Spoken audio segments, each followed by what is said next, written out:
Civil service, அதாவது கவர்மெண்ட்டுக்கு உதவி கொடுக்கக்கூடிய சட்டங்கள் புரிஞ்சு நம்மளுடைய கான்ஸ்டிடியூஷனை புரிஞ்சுக்கிட்டு ஒரு சிஸ்டம்ல இந்த நாடு நடந்து வந்துட்டு இருக்கு. அதுல இளைய தலைமுறை சேருது. இதுக்கு கடுமையான போட்டி இருக்கக்கூடிய சிவில் சர்வீஸ் எக்ஸாமினேஷன்ல பாஸ் பண்ணிட்டு அவங்களுக்கு வரக்கூடிய ரேங்கை வச்சு அவங்கள எந்த ஸ்டேட்டுக்கு அனுப்புவாங்கன்றது நிர்ணயம் ஆகும். அதோடு இல்லாமல் அவங்க அட்மினிஸ்ட்ரேட்டிவ் சர்வீஸில் இருப்பாங்களா, போலீஸில் இருப்பாங்களா, ரெவென்யூவில் இருப்பாங்களா, ரயில்வே சர்வீஸ் போவாங்களா, அப்படின்றது சிவில் அக்கௌண்ட்ஸில் போவாங்களா அப்படின்னு அவங்கள கேட்டகரைஸ், அவங்க ரேங்க், அவங்க பர்ஃபார்மன்ஸை வச்சுட்டு பண்ணக்கூடிய ஒரு பெரிய எக்ஸாமினேஷன். அது உலக அளவில் நான் முன்ன சொன்ன மாதிரி கடுமையான போட்டிங்கிறது, ஹை குவாலிட்டிக்கு போட்டி இந்த பயிற்சி மூலமாக தான் நடக்குது. இந்த எக்ஸாமினேஷன் மூலமாக தேர்ந்தெடுத்து வரக்கூடியவங்க நல்ல குவாலிட்டி, நல்ல ஹை லெவலில் பர்ஃபார்மன்ஸ் பண்ணக்கூடியவங்கன்னு தேர்வு ஆகுது. தமிழ்நாட்டில் இந்த சங்கர் அகாடமி மூலமாக பல வருஷங்களாக நிறைய பேர் தேர்ந்தெடுக்கப்படுறாங்க. இந்த வருஷம் தேர்ந்தெடுக்கப்பட்டவங்களோட நான் கொஞ்ச நேரம் அவங்களுக்கு வாழ்த்துக்கள் தெரிவிச்சுட்டு இப்போ திருப்பி டெல்லி போயிடுறேன். இது ஒரு பெரிய வெற்றி அவங்களுக்கு, நாட்டுக்கு. அதனால தான் இதுக்கு பேர் சிவில் சர்வீஸ். நாட்டுக்கு சிவில் சர்வீஸ் மூலமாக தொண்டு ஆற்றக்கூடிய அந்த வாய்ப்பு அரசு மூலமாக கொடுக்கப்படுகிறது. அதனால இந்த ஒரு எக்ஸாம் ரொம்ப முக்கியம். அதில் பயிற்சி பெற்று தேர்வானவங்க எல்லாருக்கும் என்னுடைய வாழ்த்துக்கள் நான் திருப்பி சொல்லிக்கிறேன். Shankar academy, Shankar IAS academy இங்கே நல்ல அந்த கோச்சிங் கொடுக்குறாங்க, ட்ரைனிங் கொடுக்குறாங்க, அவங்களுக்கு அந்த எக்ஸ்போஷர் கொடுக்குறாங்க. நல்ல ட்ரெயினர்ஸ், நல்ல டீச்சர்ஸ், முன்னாடி அனுபவம் இருக்கக்கூடிய சிவில் சர்வன்ட்ஸ் அவங்க எல்லாம் இங்கே அவங்களுக்கு பயிற்சிக்கு உதவுறாங்க. அதனால இந்த நல்ல ரிசல்ட்ஸ் கிடைக்குது. இங்கே தமிழ்நாட்டிலிருந்து வரக்கூடிய ஐஏஎஸ் ஐபிஎஸ் ஆபீசர்ஸோட நம்பர் இன்க்ரீஸ் ஆயிருக்கு. அதில் ஒரு வார்த்தை நான் முன்னாடி அதுக்கு கிளாரிஃபிகேஷன். நீங்கள் சொல்கிறது கரெக்ட். 90ஸ்லேருந்து அந்த மண்டல் கமிஷன் இம்ப்ளிமெண்டேஷன் ஆரம்பித்த பிறகு தான் தமிழ்நாட்டிலேருந்து இன்னும் சில கேட்டகரி ஆஃப் ஸ்டூடெண்ட்ஸுக்கு வாய்ப்பு கிடைக்குது. அதனால தான் நான் நம்பர் சொன்னேன். நீங்கள் பார்த்தீங்கன்னா 1950லேருந்து ஐஏஎஸில் மாத்திரம் 600க்கு மேற்பட்ட நம்பர் இருந்திருக்கு. 2011லேருந்து நீங்கள் பார்த்தீங்கன்னா சிவில் சர்வீஸில் 913 பேரோ ஏதோ நம்பர், 900க்கு மேற்பட்ட நம்பர் தமிழ்நாட்டிலேருந்து தேர்ந்தெடுக்கப்படுகிறாங்க.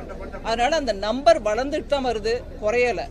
அதோடு இல்லாமல் எல்லா விதமான சர்வீஸ்லையும் தமிழ்நாட்டிலேருந்து தமிழ் பேசக்கூடியவங்க, தமிழ்நாட்டில் வாழறவங்க, டாமிசைல் அப்படிங்கிற வார்த்தை. அதில் தெலுங்கு பேசுகிறவங்களும் தமிழ்நாட்டில் இருக்கலாம், கன்னடா பேசுகிறவங்களும் தமிழ்நாட்டில் இருக்கலாம், மலையாளம் பேசுகிறவங்களும் இருக்கலாம். அவங்க கணக்குன்னு எடுத்திங்கன்னா தமிழ்நாட்டில் உறைவிடமாக இருக்கக்கூடிய மக்கள் எத்தனை பேர் தேர்ந்தெடுக்காங்க அந்த நம்பர் நான் சொன்னேன். 2011லேருந்து கணக்கு எடுத்திங்கன்னா 913 or 17 அந்த மாதிரி நம்பர், ஓவர் 900 சூஸ் ஆயிருக்காங்க. எனக்கு இந்த நம்பரில் ஆக்சுவலாக எனக்கு பெரிய திருப்தி இல்லை. நான் இன்னும் நிறையா பேர் இருப்பாங்கன்ற எதிர்பார்ப்பில் தான் இன்றைக்கி டிஓபிடி செக்ரட்டரிகிட்ட கேட்டு அந்த நம்பர் வாங்கிட்டு வந்தேன். ஆக்சுவலாக நாங்கள்லாம் காலேஜ் டேஸில் இருந்தபோது உண்மையை சொன்னார்கள், எல்லாரோட உட்காந்து டிசிஷன் எடுக்கிறது தான் ஜிஎஸ்டி கவுன்சில். அதனால ஜிஎஸ்டினா ஐயோ மோதி போட்டுட்டார் வரின்னு அந்த லைன் இங்கே எதுக்கோ வந்துட்டே இருக்கு, அது தப்பு. ஜிஎஸ்டி கவுன்சிலில் எல்லா மாநிலத்தோட ஃபைனான்ஸ் மினிஸ்டர்ஸும் இருக்காங்க. இது நம்ம முதல்ல புரிஞ்சுக்கணும். ரெண்டாவது பார்த்தீங்களா, நீங்கள் கேட்குற மாதிரி மிடில் கிளாஸ் மேலே கூட வரி போட்டாங்க இல்லைங்க. ஜிஎஸ்டி பிறக்கிறதுக்கு முன்னாடி 2017க்கு முன்னாடி கூட வேல்யூ ஆடட் டாக்ஸ் VAT, அதோடு இல்லாமல் ஸ்டேட்ல எக்ஸைஸ் ஆக, அதை தவிர ஸ்டேட் லெவலில் இருந்த எத்தனையோ அடிஷ்னல் டாக்ஸஸ், கிட்டத்தட்ட 17 வரிகளும் 8-9 செஸ்ஸும் கலந்து தான் இன்னைக்கு ஜிஎஸ்டி ஆயிருக்கு.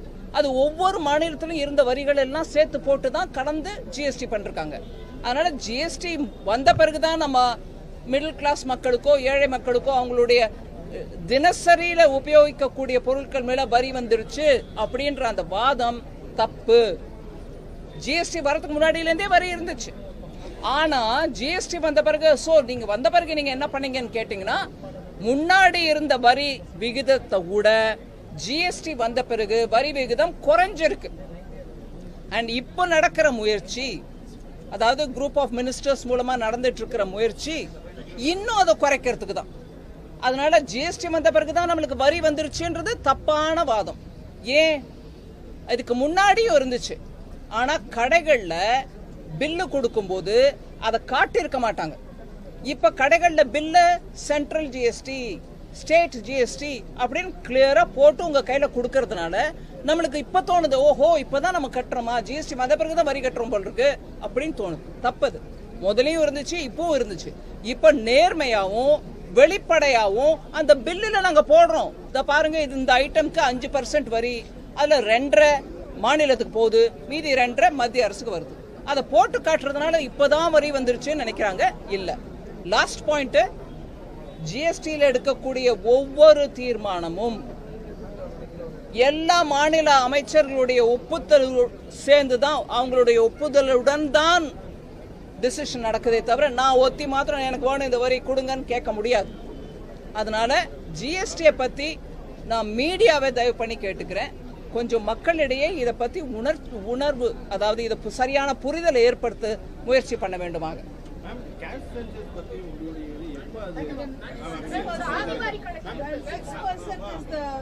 Requirement for education is what all educationists are saying. 6% of the budget, yeah, GDP. But then we are not getting it. We are not getting that much. But you know, ma'am, when you ask this question, it is right. It's good for you to ask this question. But education is both the center and state subject. So when I present the budget, it is only the central expenditure which gets captured in it. Every state's expenditure should also be looked at, and together is what we should take for assessing how much is being spent on education. So just not the central government, because it's a subject under both center and state.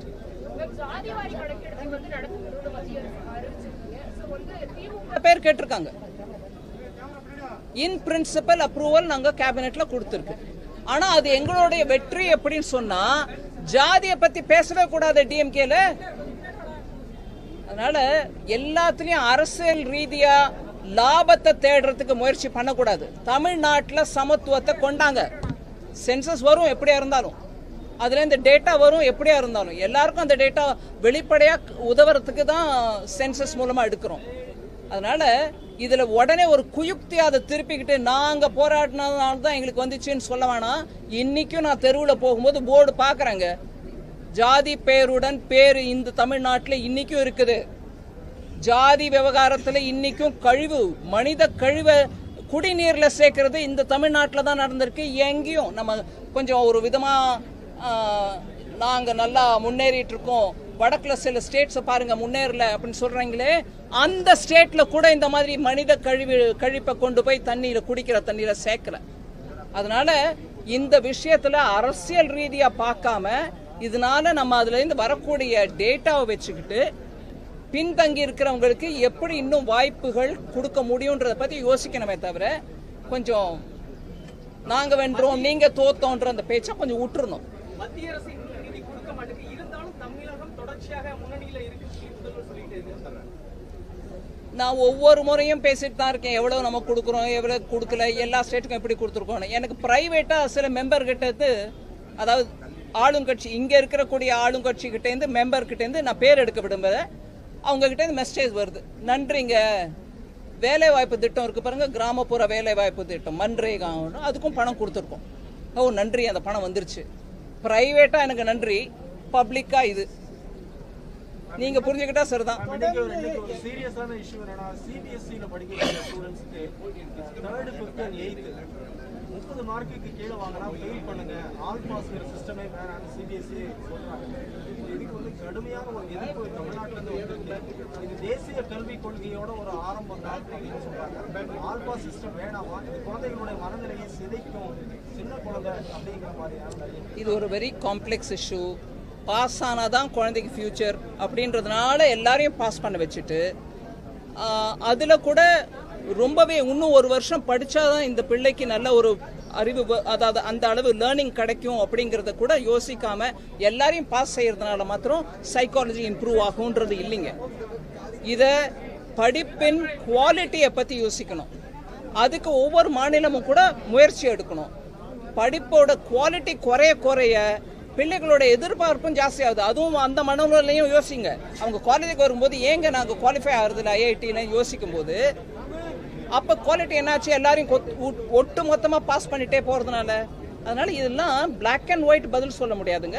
அந்த விஷயத்தை இன்னும் அந்த நிபுணர்களோட உட்காந்து பேசி முடிவெடுக்கணும். ஐயா நீங்கள் ஏதோ கேட்டீங்க. தொடர்ந்து எந்த ஒரு திட்டம் தமிழ்நாட்டில் செயல்படுத்தினாலும் மத்திய அரசுக்கு எதிராக சட்டமன்றத்தில் தீர்மானம் எப்படி பார்க்குறீங்க? நீங்க எப்படி பாக்குறீங்களோ அப்படிதான், நீங்க கேள்வியில் எப்படி பாத்தீங்களோ அப்படிதான் நானும் பாக்குறேன். எந்த ஒரு செயல்பாட்டுக்கும் இங்க ஒரு தீர்மானம் வந்துடும். இல்ல இதை நாங்க ஒத்துக்க மாட்டோம், தமிழர்களின் மனோநிலை எப்படி இல்ல அப்படின்லாம் சொல்லுவாங்க. ஒரு நிமிஷங்க, நீங்க ஒருத்தரே கேக்குறீங்க, இவங்க ஒருத்தரே கேக்குறாங்க, வேற யாராவது கேட்கணுமா? இல்லைங்களா? நான் வரேன் உங்ககிட்ட வரேன். Ma'am, you also said about the caste census issue, where it has been politicized. What to say about it is not only DMK, whether it is in Uttar Pradesh or in Bihar, so there have been opposition been criticizing it. It is also nobody is criticizing. எனக்கு புரிஞ்ச வரைக்கும் DMK-யும் criticize பண்ணல. right? They are claiming the victory for themselves.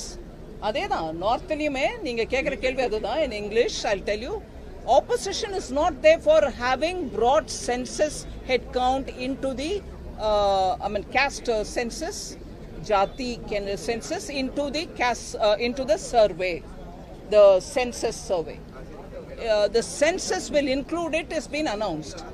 Nowhere is people saying no, but the opposition which is saying it because you're doing what we've been demanding. That is all the line which I'm saying elsewhere. சொல்லுங்க நீங்க. தமிழகத்துல granite ஊழல்களை கொண்டு வந்த முன்னாள் IAS அதிகாரி சகாயம் IAS உயிருக்கு ஆபத்துன்னு சொல்லி வெளிப்படையா சொல்லியிருக்காரு. நேர்மையாக இந்த வழக்கு விசாரிக்கப்படணும். யார் விசாரிச்சுட்டு இருக்காரு? இல்லைங்க, விசாரிச்சுட்டு இருக்கிறது யாரு?